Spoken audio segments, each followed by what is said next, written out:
Shalom. Welcome to Challenging Torah, a project of the Malibu Jewish Center and Synagogue. The challenge this week is to go in and face our fears. It is Bo. Bo el Paro. The portion begins. Come, really, not go, into Pharaoh. It's an inward movement. Bo el Paro. Come inside. And that fear that has you frozen, that darkness inside of you, it's time to look at it. You can't get out of Egypt. You can't escape unless you go in and look squarely at the fears and the darkness and the resistances that stop us from fulfilling what we need to do to attain our own freedom. And of course, this exists on all levels. It exists very poignantly on our own personal inner journey. Inside of every one of us is a very adept Pharaoh who knows how to tailor the fear, tailor the resistance block to exactly the things that we are most responsive to. Inside, that inner Pharaoh tells us really false stories, stories that we tell ourselves over and over again about why we can't do things, why we never find our love, why we all know the story. And then there's that deep, deep darkness that some of us feel that as the Jews were 3 days in the darkness of Egypt, we suffer from depression. Depression is when we can't find the pinpoints of light. There's no light. It's darkness for 3 days. And we can't see one another, or we can't see the other parts of ourselves. Only the gloom. The Inside Outside movie, the Pixar movie, talked about a blue state.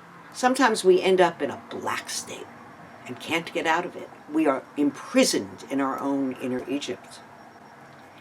We have to go through that darkness place in order to come out on the other side.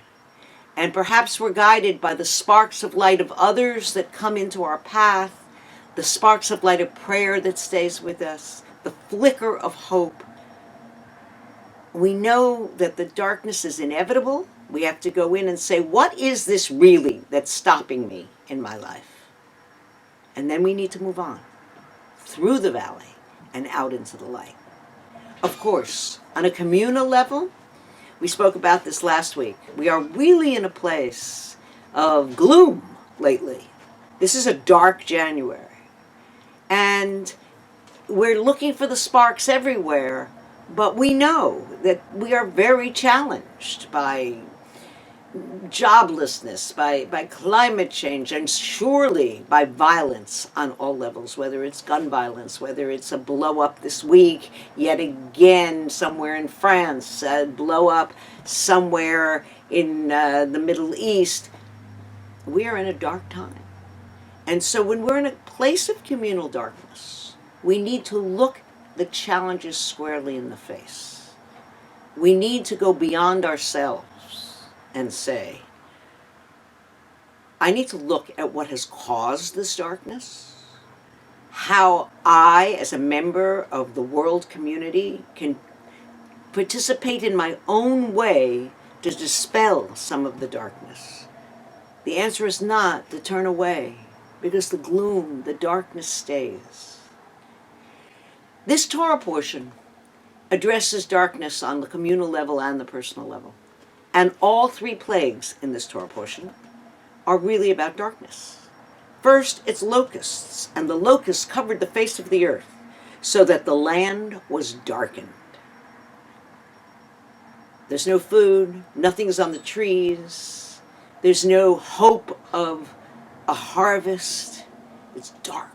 Everything is that cloud of insects covering the sun. And then there's the actual plague of darkness, because Pharaoh, of course, like we do with our own inner darkness, yes, no, I'm going to deal with this. No, I changed my mind. Once the foot is off the back of his neck, I changed my mind. You guys, you can go, but you need to leave your wife and children and all your oxen. And we're endlessly on a back and forth. I really, really understand this is a problem with alcohol. We say to ourselves, Oh, well, that's been a week, and I'm good. I'm really fine with wondering. We deal with our darkness in this back and forth way all the time. In these plagues, Pharaoh deals this way as well. And now, in this second plague, this is a plague. Up till now, the Israelites have avoided the plagues. Now they too are locked in their homes. And it says, "And Moses stretched out his hands toward the heaven, and there was in all the land of Egypt darkness. They saw not one another, nor rose one from his place for 3 days. And all the people of Israel had light in their dwellings." It is a darkness that's palpable, that's so thick that you can touch it, that you can't stand up because you don't know where you are. On an internal level, this is the moment you're totally in the void.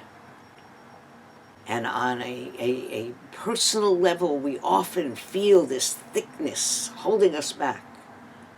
How do the Israelites have light in their dwellings?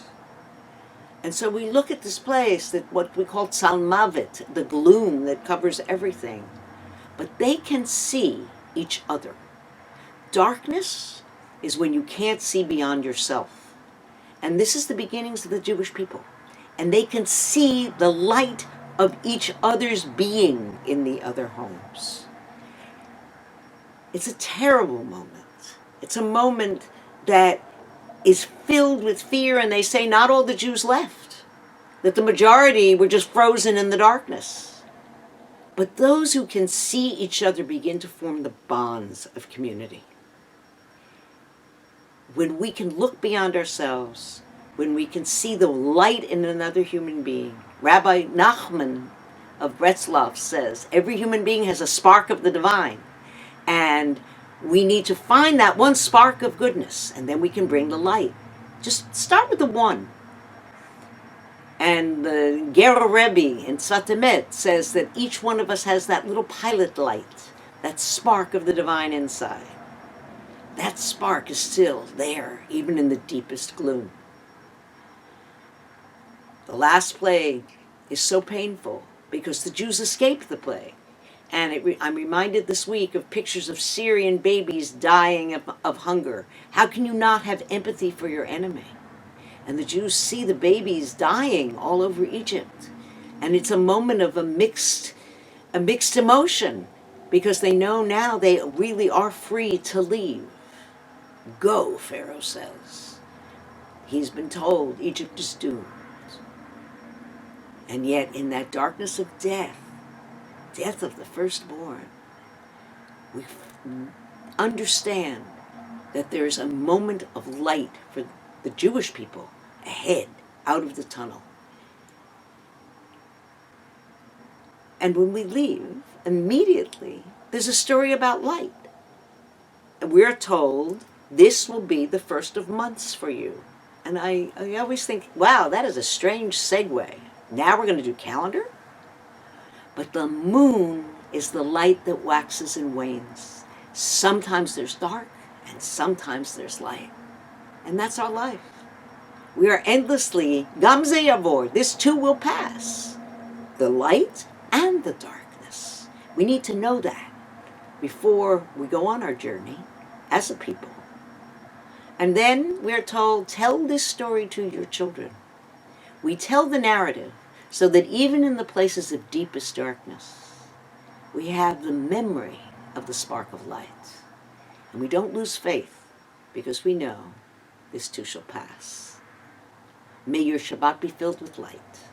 Shabbat Shalom.